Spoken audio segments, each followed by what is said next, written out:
Good afternoon पिलामाने मु अमेय कुमार नायक सरकारी उन्नीत उच्च विद्यालय देवघनपुर आज तुम समस्त को आज वर्चुअल क्लास को स्वागत करुथि। तो पिलामाने आमे तो जानिचे प्रत्येक दिन विद्यालय आसिला बेले किछि ना किछि खाइके आसुछु एवं से खाद्य रु आमे शक्ति पाई थाउ एवं यह विषय रे आमे आगरु मध्य पढ़िथिले। तो आज आमे से जो खाद्य खाइले ताहा किपरि शरीर रे हजम होइकि आम शरीर को शक्ति जोगाए से विषय पढ़ा।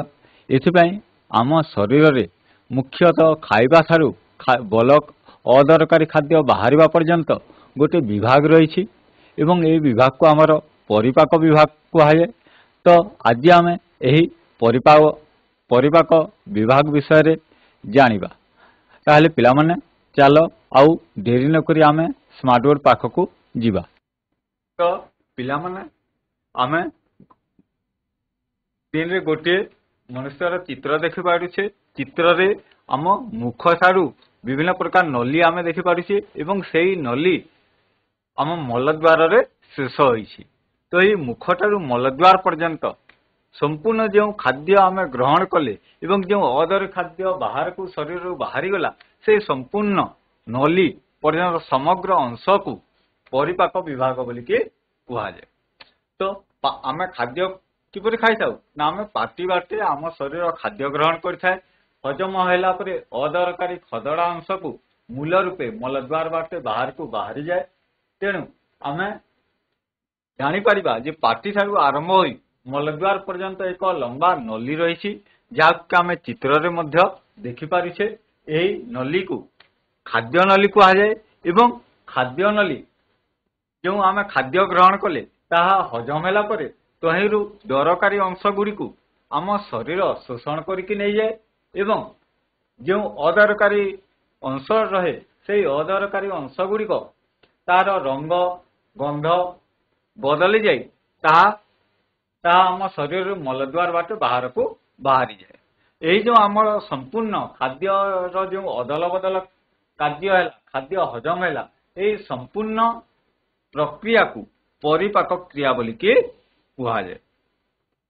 तो आमे जो खाद्य खाइले खाद्य ठारू अदरकारी खाद्य शरीर रू बाहरी पर्यंत जो संपूर्ण कार्य है संपूर्ण प्रक्रिया है ताहाको परिपाक क्रिया कहा जाए। परिपाक क्रिया रे खाद्य नली सहित आउ केतेक आभ्यंतरीण अंग यथा आम शरीर रे रहितबा यकृत अग्नाशय एवं पित्तकोश मध्य साहाय्य करिथांती। तो पिला माने आमे चित्र रे देखि परिबा आमे खाद्य को मुख गहर द्वारा शरीर भीतर को नहीं थाउ तापरे से खाद्य नली देकी आम पाकस्थली रे पहुंचे एवं पाकस्थली रु ता हजम होला परे ता ग्रहणी जंत्र क्षुद्र जंत्र मलकोष्ठ बा मलाशय देकी शेष रे ता शरीर मलद्वार रे आम शरीर रु बाहर को निष्कासित हो जाए। तो पिला माने जो आमे विभिन्न अंश गुड़िक विषय रे पढ़िले ता विषय रे आमे वर्तमान टिके अधिक जानिबा। प्रथमे आमे मुख गहर विषय रे जानिबा जे आम मुख गहर काहाकू कहा जाए। जे आमे पाटी बाटे आमे खाद्य ग्रहण करथाउ एवं सेई पाटी को आमर मुख गहर बोली के कहा जाए। तो आमे खाद्य को तो सीधा सलक गिली पारिबा नहीं। अनेक खाद्य रही जहाँकू के आमे चोबेकी खाइबा बा गुंड करिकी खाइबा बा शोषण करिकी खाइबा। तो एथिपे आम शरीर रे विभिन्न अंश सबू रही। तो एथिपे आम पाटी भितर सर्वाधिक 32 टी दांत थाए। 32 टी दांत। तो पिला माने तुमे जदि निजर दांत गुड़ी को गणिब ताले हुए तो ताहा 32 रु प्रायतः 32 रु कम हेबो। कारण आमर बयस बढ़िबा संगे संगे एई दांत गुड़िकर संख्या बढ़ी बढ़ी शेष रे 32 पर्यंत जाई थाए। तो दांतर आकार अनुसार यार कार्य मध्य अलग अलग। आमे तो देखी आमर दांत को आमे दर्पण रे प्रत्येक दिन देखि परिबा। तो आमे जदि आमर दांत गुड़ी को देखिबा ताले आमे अनुमान करि परिबा जे दांतर आकार अलग अलग एवं सेमानक आकार अलग अलग हेबा संगे संगे सेमानकर कार्य करिवार क्षमता मध्य बदली जाए। आमे जदि आम पाटी भीतर को दांत गुड़ी को देखिबा ताले आमे देखिबा जे आम पाटी भीतर मुख्यतः 4 प्रकार दांत रही। केते प्रकार 4 प्रकार ଦାନ୍ତ ରହିଛି। କଣ କଣ ନା ଆମେ ଚିତ୍ରରେ ଆମେ ତଳେ ଦେଖିପାରୁଛୁ କର୍ତ୍ତନ ଦାନ୍ତ। ଦ୍ୱିତୀୟ ଚିତ୍ରରେ ଅଛି କର୍ତ୍ତନ ଦନ୍ତ, ତାପରେ ଶ୍ୱାନ ଦାନ୍ତ। ଶେଷ ଚିତ୍ରରେ ଅଛି ଆମର ଶ୍ୱାନ ଦାନ୍ତର ଚିତ୍ର। ତାପରେ ଅଛି ଚର୍ବଣ ଦାନ୍ତ। ଚର୍ବଣ ଦାନ୍ତ ପ୍ରଥମ ଚିତ୍ରରେ ଅଛି। ତାପରେ ପେଷଣ ଦାନ୍ତ, ତୃତୀୟ ଚିତ୍ରରେ ଅଛି ପେଷଣ ଦନ୍ତ। ତ ଆମେ ଏଇ ଦାନ୍ତର ଚିତ୍ର ଗୁଡିକୁ ବି ଯଦି ଦେଖିବା ତାହେଲେ ସେମାନଙ୍କର ଆକାର ପ୍ରକାର ଅଲଗା ଅଲଗା ଏବଂ ସେମାନେ ବିଭିନ୍ନ କାର୍ଯ୍ୟ ପାଇଁ ନିୟୋଜିତ ହୋଇଥାନ୍ତି। ତ ପିଲାମାନେ ବର୍ତ୍ତମାନ ଆମେ ଏଇ ଦାନ୍ତ ଗୁଡିକ ବିଷୟରେ ପଢିବା। ପ୍ରଥମେ ଆମେ ପଢିବା କର୍ତ୍ତନ ଦନ୍ତ। ଏହି କର୍ତ୍ତନ ଦନ୍ତ କାହିଁକି ଆମେ ବ୍ୟବହାର କରିବା ନା କୌଣସି ଖାଦ୍ୟକୁ କାମୁଡିବା ପାଇଁ ଆମେ ଏଇ କର୍ତ୍ତନ ଦନ୍ତର ବ୍ୟବହାର କରିଥାଉ ଏବଂ ପାଟିର ସାମନା ପଟେ ଏହି ଦାନ୍ତ ଗୁଡିକ ରହିଥାଏ। ଦେଖ ଚିତ୍ରରେ ପିଲାମାନେ ଦେଖାହେଇଛି ଉପରେ ଚାରୋଟି ଏବଂ ତଳ ପାଟିରେ ଚାରୋଟି ଆମର ଦାନ୍ତ ରହିଛି। ଏହି ଦାନ୍ତ ଗୁଡିକୁ ଏହି ଦାନ୍ତ ସାହାଯ୍ୟରେ ଆମେ ଖାଦ୍ୟକୁ କାମୁଡିଥାଉ, ଏହାକୁ ଆମର କର୍ତ୍ତନ ଦନ୍ତ କୁହାଯାଏ। ଏବଂ ଏହି ଦାନ୍ତ ଗୁଡିକ ସର୍ବପ୍ରଥମେ ଆମ ଶରୀରରେ ତିଆରି ହୋଇଥାଏ। ପାଟିର ସାମନା ପଟେ ଏହି ଦାନ୍ତ ଗୁଡିକ ଥାଏ। ପ୍ରତ୍ୟେକ ମାଢିରେ ଆମ ମାଢି ଉପର ମାଢି ଏବଂ ତଳ ମାଢି ଉଭୟ ମାଢିରେ 4ଟି ଲେଖାଏଁ କର୍ତ୍ତନ ଦନ୍ତ ଥାଏ ଏବଂ ଏହି ଦାନ୍ତ ଗୁଡିକର ମୋଟ ସଂଖ୍ୟା ହେଲା 8ଟି। ଆମ ଶରୀରରେ 32ରୁ 8ଟି କର୍ତ୍ତନ ଦାନ୍ତ ରହିଛି। ତାପରେ ଦ୍ୱିତୀୟରେ ରହିଲା ଶ୍ୱାନ ଦନ୍ତ। ଶ୍ୱାନ ଦନ୍ତ କାହାକୁ କୁହାଯାଏ ଯେ ଆମେ ଯେଉଁ ଦାନ୍ତ ଗୁଡିକ ଆମେ ଦେଖିପାରିବା ଏଇ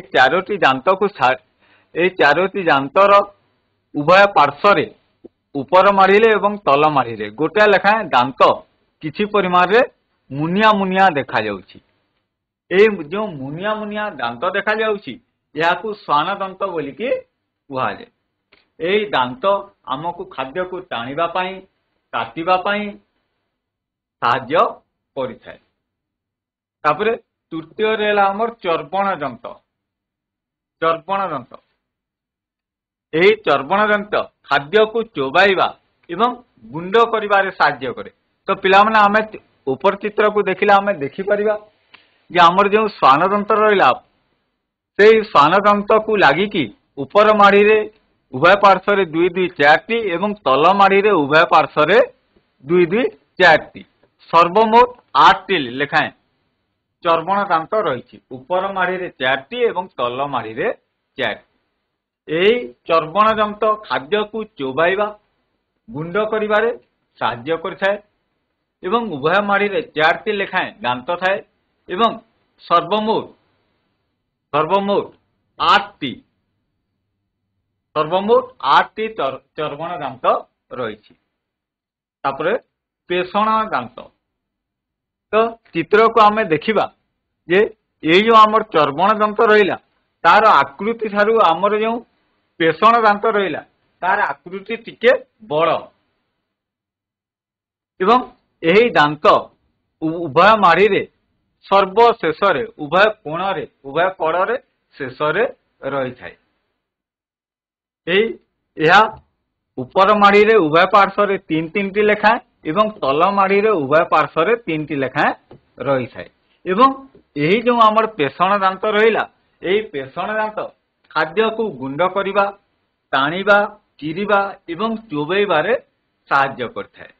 ଉଭୟ ମାଢିରେ 6ଟି ଲେଖାଏଁ ପେଷଣ ଦାନ୍ତ ଥାଏ ଏବଂ ସର୍ବମୋଟ 12ଟି ପେଷଣ ଦାନ୍ତ ରହିଥାଏ ଏବଂ এই ଯେଉଁ ଆମର ଦାନ୍ତ ଗୁଡ଼ିକ ରହିଲା ଏହା ଆମ ଶରୀରରେ ସର୍ବଶେଷରେ ଦେଖା ଦେଇଥାଏ। ପ୍ରଥମେ ସାମନା ପଟୁ ଦାନ୍ତ ଗୁଡ଼ିକ ବାହାରିଲା ପରେ ଶେଷରେ ଏହି ପେଷଣ ଦନ୍ତର ଶେଷ ଅଂଶ ଶେଷରେ ଆମ ଶରୀରରେ ଆସିଥାଏ।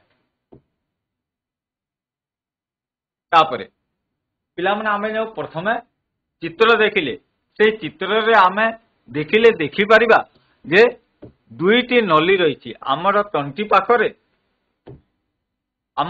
ପାଖରେ 2ଟି ନଳୀ ଆଖାପାଖି ରହିଥାଏ ଏବଂ ଏହି ନଳୀକୁ ମଧ୍ୟ ଆମେ ନିଜେ ମଧ୍ୟ ଅନୁଭବ କରିଛୁ। ଆମେ ଜାଣିଛୁ ଅନେକ ସମୟରେ ଆମେ ପାଣି ପିଇବା ସମୟରେ ଯଦି କାଶ ବା ଛିଙ୍କ ହେଲା ताले खाद्य पदार्थ बा जलीय अंश मुह बाटे खाइला पर भी अनेक समय नाक बाटे किछि कम परिमाण में बाहरी जाए।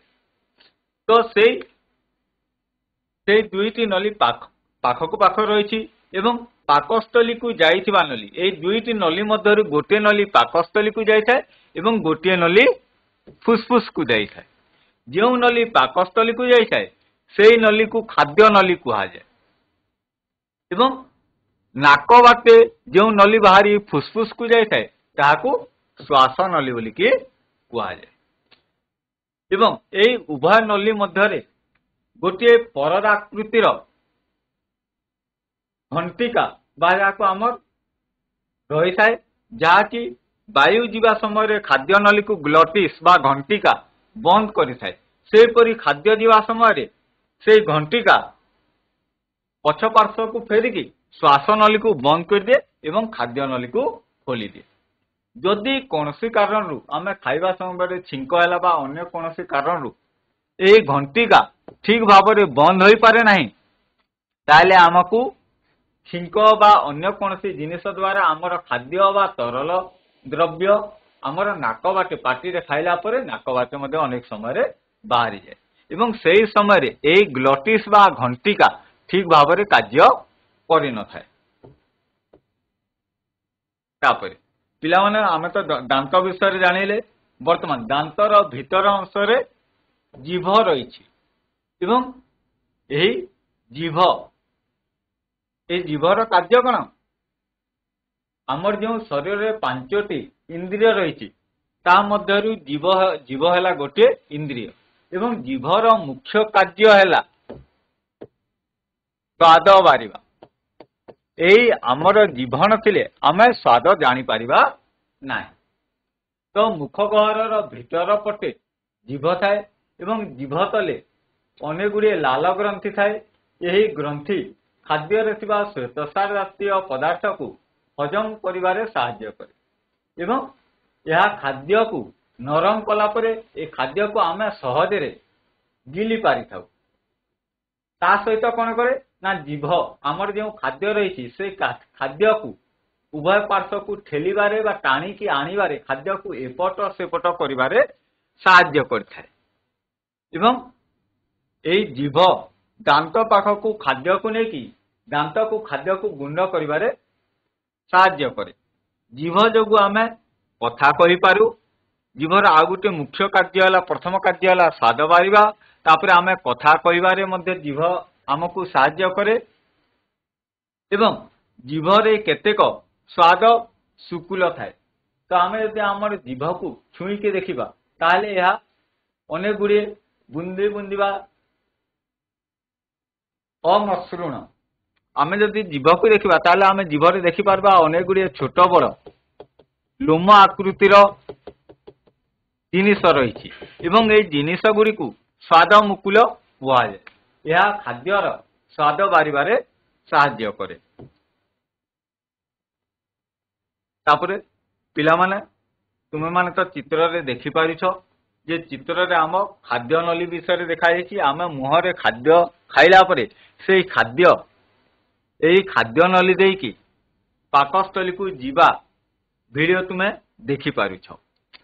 तो या को हमर खाद्य नली को आजे वर्तमान आमे खाद्य नली विषय रे जानिबा जे खाद्य नली रे आम पाटीरु खाद्य पाकस्थली को जाई थाए एवं किपरि जीवो ना या आपे आपे तल को जाए नाही। कोन होय ना आमे जते बेले खाद्य खाइसु खाद्य खाइला परे किछि अंश तल को खाद्य गला परे ऊपर पार्श्व रे नली धीरे धीरे संकुचित हो जाए फल रे हमर खाद्य थेली होई के तल को जाए।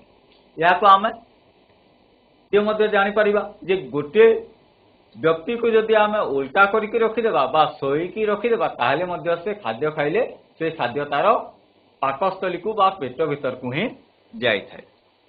तो खाद्य नली रो संकोचन एवं प्रसारण फल रे खाद्य तल को तल ठेली होई जाई थाए। बेले बेले जदि पाकस्थली रे किछि असुविधा हुए तेबे पाकस्थली रो खाद्य पाकस्थली रे न रही पुणी खाद्य नली दे पाटी बाटे बाहर को बाहरी आसे।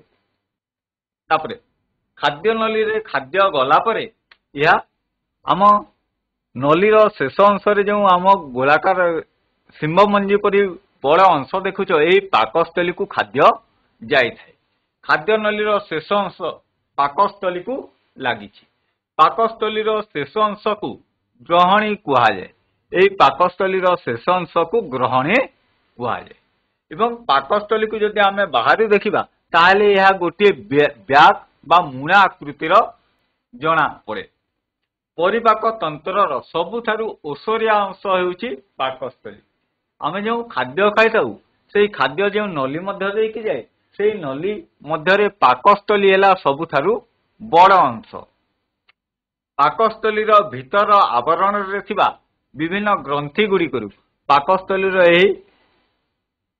बाह्य अंश देकी अंश अनेक गुड़िए आमर कौन ग्रंथि रही है ये ग्रंथि गुड़ी खाद्य मध्य को विभिन्न प्रकार लाल लवण अम्ल बा आमर पाचक रस क्षरण होता है लवण अम्ल खाद्य बैक्टेरिया गुड़ी को मारी दिए पाचक रस खाद्य को हजम करिवारे साहाय्य करे एवं यही पाचक रस खाद्य पुष्टिसार को सरलीकृत करिवारे मध्य साहाय्य करे तापरे पिला माने पाकस्थली तल पार्श्व को आम जदि देखा तल पार्श्व यकृतर चित्र दिखाई बा जहाँ को आमे आमर लोकल भाषा रे आमे आमे जहाँ को आमे कलिजा बोलिकी कही थाउ एवं यही कलिजा रे कलिजार मझी अंश रे गोटे नाल परी एक पाइप जाई थाए एवं यही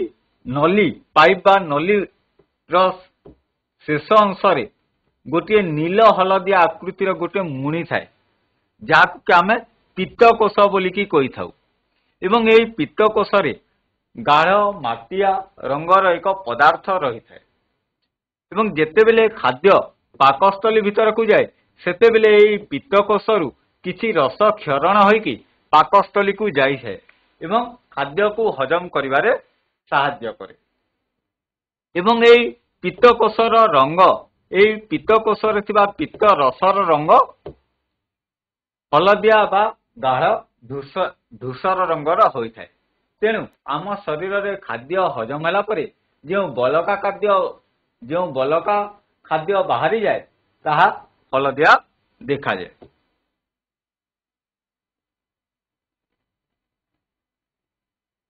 तापरे पाकस्थली निम्न अंश रे रही ग्रहणी पाकस्थली तल अंश बा शेष अंशटा है ग्रहणी पाकस्थली परवर्ती अंश ग्रहणी पित्तकोशरु पित्तरस आसी यही ग्रहणी रे खाद्य सहित मिसी थाए यही पित्तरस यकृत बा आम जो लोकल भाषा आमे कहले कलिजा से कलिजा रे तैयारी होइकी पित्तकोश रे संचित होइकी रही थाए एवं यही पित्त मध्य खाद्य रे थिबा चर्बी जातीय बा तेल जातीय पदार्थ गुड़ी को हजम करिवारे साहाय्य करिथाए आमे चित्र रे देखि परिबा जे जेंती आम से पित्तकोश रु पित्त रस गुड़ी को आसिकी खाद्य को हजम करिवारे साहाय्य करिछि ग्रहणीर तलकू क्षुद्रांत रही ग्रहणीर तलकू कौन रही ना क्षुद्रांत आम जो चित्र देखिले चित्र मध्य जो नली आसिला पाकस्थली तल अंश अनेक गुड़े गुड़े टुड़े रही एवं यह आम पाकस्थली सबुठारु बेसी लंब होइके गुड़े रही नली यही क्षुद्रांतर सबुठारु लंबा अंश जहाँकि गुड़े गुड़े रही थाए एवं गोटे प्राप्त वयस्क मनुष्य शरीर रे प्राय जो क्षुद्रांत रही थाए तार लंब है 7.5 मीटर 7 मीटर 50 सेंटीमीटर यही क्षुद्रांतर उपर अंश को ग्रहणी बा पाकस्थली निम्न अंश को शेष अंश को ग्रहणी कहुए तो ग्रहणी आम क्या कहवा ना पाकस्थली निम्न अंश बा क्षुद्रांतर उपर अंश यही ग्रहणी सहित पित्तरस आसी मिसी थाए सेहीपरि पाकस्थली ठीक तले घिय रंगर ग्रंथि रही एवं यही घिय रंगर जो ग्रंथि रहा ताहाकू अग्नाशय बोलिकी कहुए एवं ये अग्नाशय ରସ କ୍ଷରିତ ହୋଇକି ଆସିକି ଏହି କ୍ଷୁଦ୍ରାନ୍ତରରେ ଖାଦ୍ୟ ସହିତ ମିଶିଥାଏ। ଖାଦ୍ୟରେ ଥିବା ଶ୍ଵେତସାର, ସ୍ନେହସାର, ପୃଷ୍ଟିସାର ଇତ୍ୟାଦିକୁ ଅଗ୍ନାଶୟ ସରଳୀକରଣ କରିବାରେ ସାହାଯ୍ୟ କରିଥାଏ। କ୍ଷୁଦ୍ରାନ୍ତରର ଶେଷ ଭାଗକୁ ଖାଦ୍ୟ ଆସିବା ବେଳକୁ ପ୍ରାୟ ସବୁ ପ୍ରକାର ଖାଦ୍ୟ ହଜମ ହୋଇଯାଇଥାଏ। ଯଥା ଆମ ଖାଦ୍ୟରେ ଯେଉଁ ଉପାଦାନ ଗୁଡ଼ିକ ରହିଲା ଶ୍ଵେତସାର ବା ଆମର ଗ୍ଲୁକୋଜ ବା ଚର୍ବି ଜାତୀୟ ଖାଦ୍ୟ ବା ଫ୍ୟାଟି ଏସିଡ ଏସବୁ ଗ୍ଲିସେରଲରେ ଏବଂ ପୃଷ୍ଟିସାର ଏମିନୋ ଏସିଡରେ ରୂପାନ୍ତରିତ ହୋଇଯାଏ। ଆମେ ଯେଉଁ ବିଭିନ୍ନ ପ୍ରକାର ଖାଦ୍ୟ ଖାଉଛୁ ଖାଦ୍ୟରେ ଆମର ଯେଉଁ ବିଭିନ୍ନ ଉପାଦାନ ରହିଲା ଯେପରିକି ଶ୍ଵେତସାର, ସ୍ନେହସାର ତାହା ଫ୍ୟାଟି ଏସିଡ ବା ଗ୍ଲିସେରଲରେ ଏବଂ ଯେଉଁ ପୃଷ୍ଟିସାର ରହିଲା ତାହା ଏମିନୋ ଏସିଡରେ ପରିଣତ ହୋଇଯାଏ। ଏବଂ କ୍ଷୁଦ୍ରାନ୍ତରର ଭିତର ପଟକୁ ଯଦି ଆମେ ଦେଖିବା ତାହେଲେ ତା ଆଙ୍ଗୁଳି ପରି ଉପରକୁ ଉଠିଥାଏ ଏବଂ ଏହି ଆଙ୍ଗୁଳି ପରି ଉପରକୁ ଉଠିଥିବା ଅଂଶକୁ ଭିଲି ବୋଲିକି କୁହାଯାଏ। କ୍ଷୁଦ୍ରାନ୍ତରର ଭିତର ପଟେ ଆଙ୍ଗୁଳି ପରି ଉପରକୁ ଉଠିଥିବା ଅଂଶକୁ ଭିଲି କୁହାଯାଏ। ଏହି ଭିଲିରେ ଅନେକ ଗୁଡ଼ିଏ ରକ୍ତ କୌଶିକ ନଳୀ ରହିଥାଏ। ଯେପରିକି ଆମ ଶରୀରରେ ଶିରା ଧମନୀ ରହିଛି ତାଠାରୁ ଛୋଟ ନଳୀ ଆକାରରେ ଅନେକ ଗୁଡ଼ିଏ ରକ୍ତ କୌଶିକ ନଳୀ ରହିଛି ଏବଂ ଭିଲିରେ ଥିବା ଏହି କୌଶିକ ନଳୀ ଖାଦ୍ୟରୁ ଖାଦ୍ୟସାର ଅଧିକ ଶୋଷିତ କରିଥାଏ। ପରେ ରକ୍ତ କୌଶିକ ନଳୀ ସାହାଯ୍ୟରେ ଏହା ଶରୀରର ବିଭିନ୍ନ ଅଂଶକୁ ଯାଇଥାଏ ଏବଂ ଏହାକୁ ଆତ୍ମୀକରଣ ପ୍ରକ୍ରିୟା ବୋଲିକି କୁହାଯାଏ। ତ ପିଲାମାନେ କ୍ଷୁଦ୍ରାନ୍ତରର ଉପରକୁ ଆଙ୍ଗୁଠି ପରି ଉଠିଥିବା ଅଂଶକୁ ଭିଲି ବୋଲିକି କୁହାଗଲା ଏବଂ ଏହି ଭିଲିରେ ଯେଉଁ ରକ୍ତ କୌଶିକ ନଳୀ ରହିଲା ତାହା ଖାଦ୍ୟସାରକୁ ଶୋଷଣ କରିକି ଶରୀରର ବିଭିନ୍ନ ଅଂଶକୁ ପଠାଇଥାଏ ଏବଂ ଏହି ସମ୍ପୂର୍ଣ୍ଣ ପ୍ରକ୍ରିୟାକୁ ଆତ୍ମୀକରଣ ପ୍ରକ୍ରିୟା ବୋଲିକି କୁହାଯାଏ। ଯଦି କୌଣସି କାରଣରୁ କ୍ଷୁଦ୍ରାନ୍ତରରେ ଯେଉଁ ଖାଦ୍ୟ ଗୁଡ଼ିକର ଶୋଷଣ ହେଲା ସେହି ଖାଦ୍ୟ ଗୁଡ଼ିକ ଶୋଷିତ ହୋଇନପାରେ ବା ହଜମ ହୋଇନପାରେ ତାହେଲେ ତାହା କ'ଣ ହୁଏ ନା କ୍ଷୁଦ୍ରାନ୍ତର ଶେଷରେ ଥିବା ବୃହଦନ୍ତ ଭିତରକୁ ଚାଲିଯାଏ। ତାପରେ କ୍ଷୁଦ୍ରାନ୍ତର ଶେଷ ଅଂଶରେ ତଳ ଅଂଶରେ ରହିଛି ବୃହଦନ୍ତ। ଚିତ୍ରରେ ଆମେ ଦେଖିପାରିବା ବୃହଦନ୍ତ କ୍ଷୁଦ୍ରାନ୍ତରରୁ ବଳକା ଖାଦ୍ୟ ଗୁଡ଼ିକ ଯାହା ଶୋଷଣ ହୋଇପାରିଲା ନାହିଁ ତାହା ଧୀରେ ଧୀରେ କ'ଣ ହେଲା ସେଇ ନଳୀ ମଧ୍ୟ ଦେଇକି ବୃହଦନ୍ତକୁ ଚାଲି ଆସିଲା। କ୍ଷୁଦ୍ରାନ୍ତର ଶେଷ ଅଂଶ ବୃହଦନ୍ତ ସହ ସମ୍ପୃକ୍ତ ହୋଇଥାଏ। ବୃହଦନ୍ତର ଶେଷ ଅଂଶକୁ ମଳଦ୍ୱାର କୁହାଯାଏ ଏବଂ ଏହା କ୍ଷୁଦ୍ରାନ୍ତ ଠାରୁ ଅଧିକ ଓସାରିଆ କିନ୍ତୁ ଲମ୍ବାରେ ଛୋଟ ଏବଂ ଏହି ବୃହଦନ୍ତର ଲମ୍ବ ହେଲା ପ୍ରାୟ 1.5 ମିଟର। ବୃହଦନ୍ତର ଭିତର ଅଂଶ ଖାଦ୍ୟର ଖଦଡ଼ା ଅଂଶରୁ ଜଳ ଏବଂ ଅନେକ ଲବଣ ଯାହା ହଜମ ହୋଇପାରେ ନାହିଁ ତାହାକୁ କିଛି ପରିମାଣରେ ଶୋଷିତ କରିକି ଶରୀରର କାର୍ଯ୍ୟରେ ଲଗାଇଥାଏ ଏବଂ ଏହାପରେ ଯେଉଁ ବଳକା ଖାଦ୍ୟ ରହିଲା ସେହି ବଳକା ଖାଦ୍ୟ ଗୁଡ଼ିକ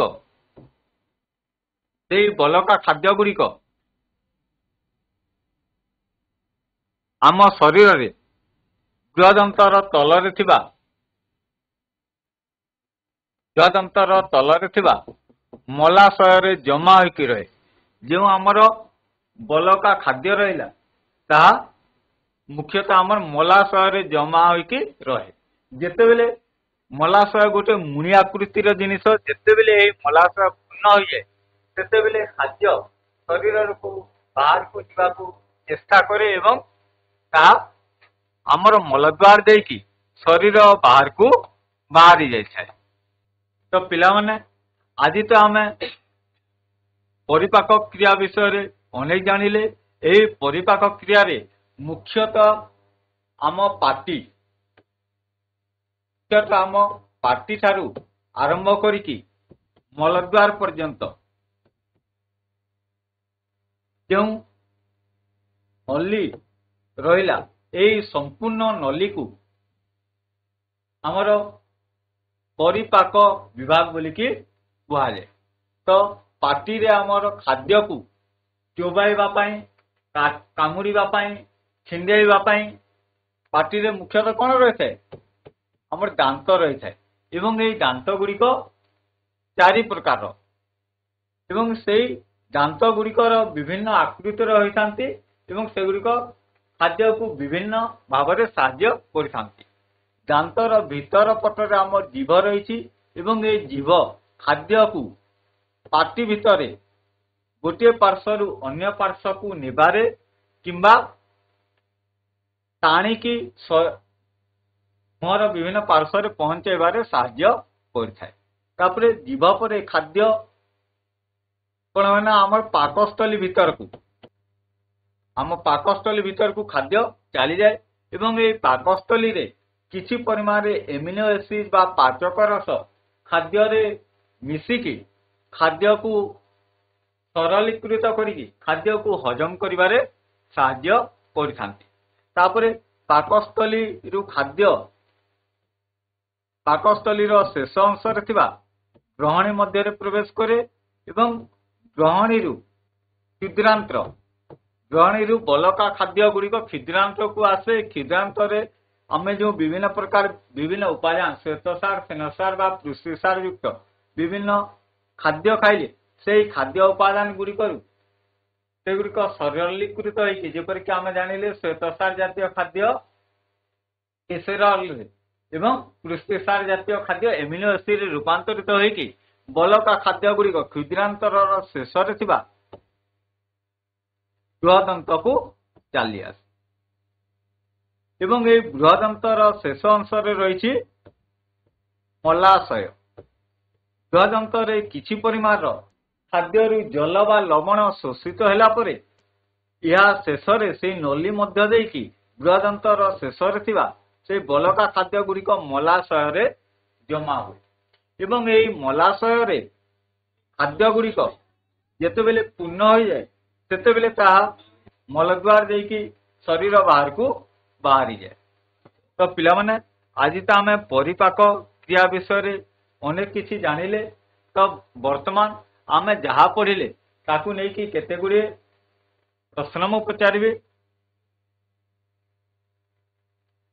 ତ ପିଲାମାନେ ଦେଖ, ପ୍ରଥମରେ ଆମର ଶୂନ୍ୟସ୍ଥାନ ପୂରଣ କର। ଏକ ନମ୍ବରରେ ଆମ କ୍ୱେଶ୍ଚନ ହେଲା, ପ୍ରଶ୍ନ ହେଲା ଆମ ପାଟି ଭିତରେ ସର୍ବାଧିକ କେତୋଟି ଦାନ୍ତ ରହିଛି? 32ଟି। Very good. ଆମ ଶରୀରରେ ସର୍ବାଧିକ 32ଟି ଦାନ୍ତ ରହିଛି। ତ ପିଲାମାନେ ଆମ ସମସ୍ତଙ୍କର କଣ 32ଟି ଦାନ୍ତ ରହିଛି? ହଁ କି ନା? ନା, ଆମ ସମସ୍ତଙ୍କର 32ଟି ଦାନ୍ତ ସମ୍ପୂର୍ଣ୍ଣ ରହିନାହିଁ। ଶରୀର ବୃଦ୍ଧି ହେବା ସଙ୍ଗେ ସଙ୍ଗେ ଏହି ଦାନ୍ତର ସଂଖ୍ୟା ମଧ୍ୟ ବୃଦ୍ଧି ପାଇଥାଏ। ଯେତେବେଳେ ଆମେ ପ୍ରାପ୍ତବୟସ୍କ ହୋଇଯିବା ସେତେବେଳେ ଆମ ଶରୀରରେ ଆମ ପାଟିରେ 32ଟି ଦାନ୍ତ ରହିବ। କିନ୍ତୁ ତୁମେ ମଧ୍ୟ ଦେଖିପାରିବ ଯେଉଁମାନେ ପ୍ରଥମ ଦ୍ୱିତୀୟରେ କିମ୍ବା ଅଙ୍ଗନବାଡିରେ ପଢିଛନ୍ତି ବା ନିଜର ଦାନ୍ତକୁ ମଧ୍ୟ ଗଣି ପାରିବ 32ଟି ଦାନ୍ତ ନଥିବ। ଯେତେବେଳେ ତୁମର ବୟସ ବଢିବ ତା ସଙ୍ଗେ ସଙ୍ଗେ ଏହି ଦାନ୍ତର ସଂଖ୍ୟା ମଧ୍ୟ ବଢି ବଢିକି ଶେଷରେ 32ଟି ହୋଇଥାଏ। ତୃତୀୟ ପ୍ରଶ୍ନ ହେଲା, ଦେଶ ଆମକୁ ଖାଦ୍ୟ ବାରିବାରେ ସାହାଯ୍ୟ କରେ। ଆମେ ଯେଉଁ ଖାଦ୍ୟ ଖାଉଛୁ ସେଇ ଖାଦ୍ୟରେ ଯେଉଁ ସ୍ୱାଦ ରହିଛି। Very good. ଦ୍ୱିତୀୟ ହେଲା ଜିଭ। ଜିଭ କଣ କରେ ନା ଖାଦ୍ୟର ସ୍ୱାଦ, ଯେପରିକି ଆମର ମିଠା ଖାଦ୍ୟ ବା ଲୁଣିଆ ଖାଦ୍ୟ ବା କଷା ବା ପିତା ଖାଦ୍ୟ ସେଇ ଖାଦ୍ୟର ସ୍ୱାଦ ବାରିବାରେ ସାହାଯ୍ୟ କରେ। ପ୍ରଶ୍ନ ହେଲା, କ୍ଷୁଦ୍ରାନ୍ତର ଲମ୍ବ ପ୍ରାୟ 10 ମିଟର? 7.5 ମିଟର। Very good. କ୍ଷୁଦ୍ରାନ୍ତରର ଲମ୍ବ ହେଲା 7.5 ମିଟର। କ୍ଷୁଦ୍ରାନ୍ତରର ଲମ୍ବ ହେଲା 7.5 ମିଟର। ତାପରେ ପରିପାକ ତନ୍ତ୍ରର ସବୁଠାରୁ ବଡ଼ ଆକାର ଅଂଶର ନାମ କଣ? ଆମର ଯେଉଁ ପାଟି ଠାରୁ ମଳଦ୍ୱାର ପର୍ଯ୍ୟନ୍ତ ଯେଉଁ ଗ୍ରହଣୀ ନଳୀ ରହିଲା, ପରିପାକ ତନ୍ତ୍ରର ସବୁଠାରୁ ବଡ଼ ଆକାର ଆମେ ଯେଉଁ ଚିତ୍ର ଦେଖିଲେ, ଚିତ୍ରରେ ସବୁଠାରୁ ବଡ଼ ନଳୀ ବା ବଡ଼ ଆକାର ମୁଣା ଆକାର ନଳୀ କୋଉଟା ଦେଖାଯାଉଥିଲା? ଗ୍ରହଣୀ। ପାକସ୍ଥଳୀ। ସବୁଠାରୁ ବଡ଼ ଅଂଶ ହେଲା ପାକସ୍ଥଳୀ। ଆମେ ଦେଖିଲେ ଯେ ଚିତ୍ରରେ ଯେଉଁଠାରେ ଆମର ଏଞ୍ଜାଇମ୍ ବିଭିନ୍ନ ରସ ମିଶିଲା ସେଇ ପାକସ୍ଥଳୀ ସବୁଠାରୁ ବଡ। ତ ପିଲାମାନେ ଆଉ ଗୋଟେ ପ୍ରଶ୍ନ ତୁମ ପାଇଁ, ଆମ ଶରୀରରେ ଯେଉଁ ବୃହଦନ୍ତ ରହିଛି ସେଇ ବୃହଦନ୍ତର ଲମ୍ବ କେତେ ମିଟର? ଦେଖ ତୁମ ମାନେ option 1.5 1 metre, 1.5 metre, 2 metre. Very good. ବୃହଦନ୍ତର ଲମ୍ବ ହେଲା ପ୍ରାୟ 1.5 ମିଟର। 1.5 ମିଟର। ଭେରି ଗୁଡ। ତାପରେ ଦ୍ୱିତୀୟ ନମ୍ବରରେ କ ସ୍ତମ୍ଭ ଓ ଖ ସ୍ତମ୍ଭ ଦିଆହେଇଛି। କ ସ୍ତମ୍ଭର ଯେଉଁ ଶବ୍ଦ ଗୁଡ଼ିକୁ ଆମେ ଖ ସ୍ତମ୍ଭର ଶବ୍ଦ ଗୁଡ଼ିକ ସହିତ ସମ୍ପର୍କିତ କରିବା ବା କେଉଁ ଅଂଶ କି କାର୍ଯ୍ୟ କରେ ତାହାକୁ ଆମେ ସଂଯୋଗ କରିବା। କ ସ୍ତମ୍ଭ ପ୍ରଥମେ ହେଲା ଲାଲ ଗ୍ରନ୍ଥି। ଲାଲ ଗ୍ରନ୍ଥି କଣ କରିଥାଏ? ଲାଳ ଲାଲ ଗ୍ରନ୍ଥି କଣ କରେ? ଅଂଶ କ୍ଷରଣ। ଲାଲ ଗ୍ରନ୍ଥି ଲାଲ ଅଂଶ କ୍ଷରଣ କରିଥାଏ। ତାପରେ ପାକସ୍ଥଳୀ ହଜମ କ୍ରିୟା ଶେଷ। ନାଇଁ, ହଜମ କ୍ରିୟା ପାକସ୍ଥଳୀରେ ଶେଷ ହଉନି। ପାକସ୍ଥଳୀରେ ରସ। ହଁ ତୁମର ପାଚକ ରସ ତ ଆମ କ୍ଷୁଦ୍ରାନ୍ତରରେ ମିଶିଲା। ପାକସ୍ଥଳୀର ମୁଖ୍ୟ ଖାଦ୍ୟ ତ ପିଲାମାନେ ଆମର ଯୋଉ ପାକସ୍ଥଳୀର ମୁଖ୍ୟ କାର୍ଯ୍ୟ ହେଲା ପ୍ରଥମେ ଖାଦ୍ୟ ଯାଇକି ପାକସ୍ଥଳୀକୁ ଗଲା ପରେ ପାକସ୍ଥଳୀରେ ଖାଦ୍ୟ ଗୁଡ଼ିକରେ ପିତ୍ତ ରସ ମିଶିଥାଏ। ସରି, ଏଇଟା ତୁମର ଭୁଲ ହେଇଗଲା। ଏଇଟା ହେଲା ତୁମର ସରି ଆମର ପାକସ୍ଥଳୀର ହେଲା। ପାକସ୍ଥଳୀରେ ଆମର ତ ପିଲାମାନେ ପ୍ରଥମେ ହେଲା ଲାଲ ଗ୍ରନ୍ଥି ଲାଲ ଅଂଶ କ୍ଷରଣ। ପାକସ୍ଥଳୀରେ ହେଲା ଆମର ପାଚକ ରସ ଏବଂ ତୃତୀୟତଃ ହେଲା ଆମର କଣ? ଯକୃତ। ଯକୃତରେ କଣ ହୁଏ ନା ଯକୃତ ମାନେ ଆମର କଲିଜା। ଯକୃତରୁ ଆମର ପିତ୍ତ ରସ କ୍ଷରଣ ହୋଇକି ଖାଦ୍ୟରେ ମିଶିଥାଏ। ତାପରେ